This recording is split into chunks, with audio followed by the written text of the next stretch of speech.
na wazazi muombe, kwa sababu hapa ndio watoto hawezi kupotea. Hapa ndio mahali ya kuelimishana mambo mazuri.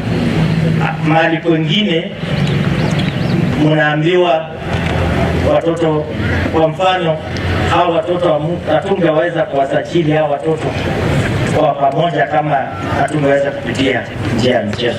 Wanataka tujenge na tutajenga stadium ya Kakamega. Malava yote haina stadium, si ni ukweli? Lakini vile tumeingia kwa serikali, tumeongea na Mheshimiwa Kevin, tunajengea watu wa Malava International Stadium hapa.